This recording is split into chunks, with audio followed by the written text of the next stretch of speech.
out here, the feeling amongst Kenyans, you see, an institution is said to perform depending on the effectiveness or impact of their service on the ground. So there's a feeling generally amongst Kenyans that IPOA was doing quite well and could really be felt, the services could really be felt at the beginning. But somewhere down the road, it went down. Now, I just want to give you an opportunity to highlight for us your achievements. I've gone through your CV, and I don't know if I'm the one who's looking at it in a narrow way, but I get the feeling where the rubber meets the road in terms of the IPOA mandate, there isn't much you've covered in your CV. I see here you are talking about developing a HR instrument, which is good and commendable. That is for the entity, for internal, yes, not in regards to the police.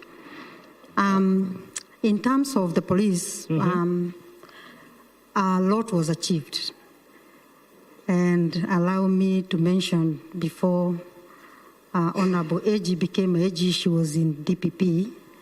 She was in the office of DPP, and we worked very closely together.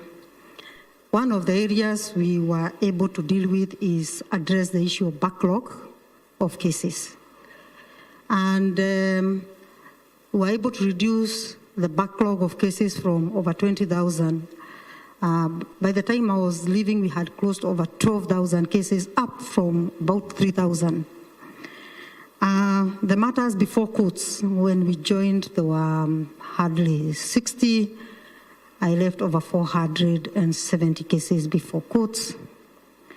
Some of the outstanding matters, like the Baby Pendo case, working very closely with the office of DPP, we were able to close on that matter and make progress.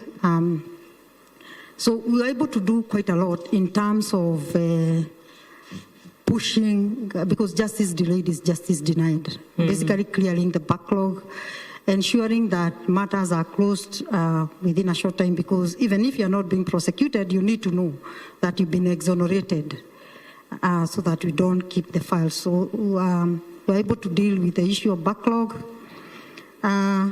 In terms of supporting the police with reforms, the recommendation on unmanned vehicles is a recommendation of IPOA. The recommendation on housing is a recommendation of IPOA, and it has been implemented. The recommendation on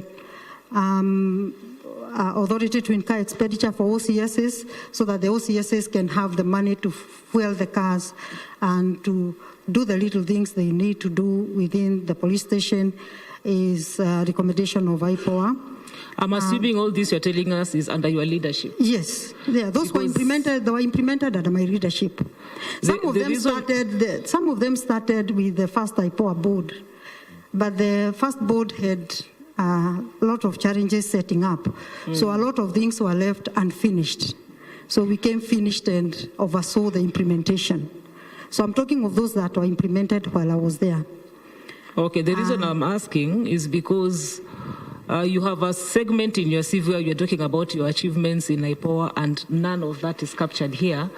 So I'm just curious as to why you've done quite a bit from what you're presenting here, but why none of it is reported anywhere or captured even in your CV? In my CV, I focused on my role as the chair for the institution. So what I did for the institution, among many other things, and also developed the regulations that were long outstanding.